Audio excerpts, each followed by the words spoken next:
So let me know if this sounds like you. You know what you want to do, but you have a pile of unfinished projects that linger in the background, stopping you from moving forward on. You've read a lot of productivity and self-improvement stuff that it doesn't really work for you. You know all the 2-minute rule, the eat the frog, to-do list, goal listing, all of that sort of stuff. But for some reason, it just doesn't click. And maybe you feel like your ADHD is actually getting in the way of all of these things. So in this video, I'm actually going to break down why most productivity tips don't work for people with ADHD. And I'm going to give you 4 simple tips that are going to help you finally build up that momentum to not only start, but finish all of the projects that you're looking to finish. So if you're new here, my name's Chris.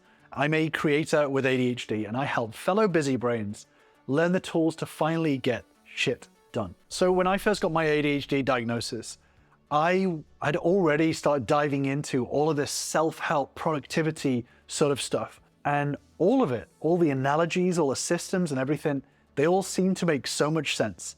But the more that I tried, it just never seemed to click. It never seemed to quite work for me. And it started to really make me question if I was the problem, some anomaly that couldn't do any of this stuff. And let me know if this has happened to you as well, where you've gone through all of this, where you've tried all of the systems that are proven to be successful. You started to blame yourself and feel that shame. And it actually saps all of that motivation because you feel like maybe this stuff is for other people, it's not for me. And one of the main challenges with ADHD is that we try 3 times as hard to be productive. And when we fail, we can get into this cycle where we decide that that's what is going to always happen to us. We're doomed to constantly fail, constantly be in this cycle of failure, trying even harder, failing, and it can lead us into a really big spiral. And you know, one of the problems is that these productivity and self-help tools that you see online don't actually work for people with ADHD. And it's not just this one single person that it doesn't work for, it's actually the millions and millions of people who have ADHD, whose brains don't work in the same way as all of these neurotypical people who can be successful with these tools, who can succeed using these tools because that works to their brain. So many of this is aimed at neurotypical people. And as ADHDers, we can get left behind. You know, neurotypical brains get motivated by different things. It's easier for them to get motivated. They're able to prioritize. They're able to see consequences very long-term on the horizon, and that can motivate them in the now. Whereas for ADHD, we can acknowledge things are important, but our brain doesn't kick into the next gear until there's some sort of external force that is breathing on us. And usually that's a deadline, an immediate consequence. You're going to have your car repossessed unless you make the payments on it. Or, you know, rent is due tomorrow, so you have to make that payment regardless. Because of our ADHD, we can have challenges struggling with prioritizing. So even though at the back of our heads we know something is important, we can end up doing tasks that aren't urgent, that aren't really going to serve us much right now. And like I said, the consequence of that is questioning ourselves, questioning our sanity, our ability, and beating ourselves up and feeling a lot of shame for it. And often this failure leads to procrastination.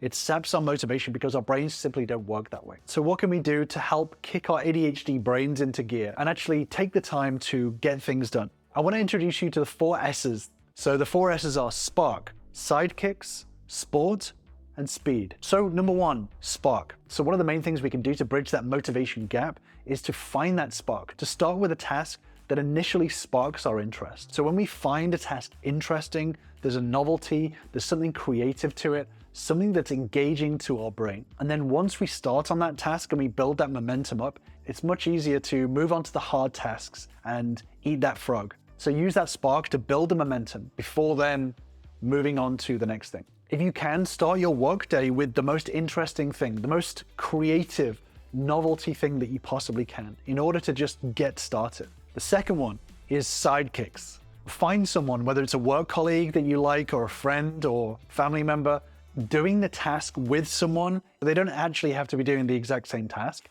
but you're completing your task and they're completing their task at the same time. So it's very easy to do. Find someone with a task, choose a quiet spot, or you can do this on a video call. Set your goal and a time. So let's say you want to finish your essay and you've got 45 minutes. And then verbalize that task to the partner that you're working with. The reason why this works is that we feel more accountability for completing that task. We have an external factor that's giving us that external influence to motivate us to get that task done. So sidekicks It's very effective to complete the task at hand. The next S is sport. So one of the things that motivate ADHD brains the most is having some sort of a challenge or a gamification of it. So if you're struggling with a task, creating it as some sort of challenge, gamifying the task can be really, really effective in giving us that motivation boost. And as challenges are completed, level up to harder tasks. So break the task into smaller steps or challenges. Our brains are very consequence oriented. And the last one is speed. So this is essentially setting due dates or deadlines, giving some sort of urgency. And this isn't one that's necessarily being given to you already. This is you setting an even sooner one. When you give yourself that urgency, this fuels our motivation. So for example, let's say your boss gave you a deadline of the 30th and it's the first of the month today. You could ask your boss to actually move the deadline further up so that it's actually done by the 15th, for example. And that actually increases the urgency, increases that speed that you need to do it at, which means that when you do complete the task, it's actually going to be completed 2 weeks earlier than it's needed to be. Another way of doing this is publicly making a commitment to do something by a certain date. So for example, you could tell a friend or a colleague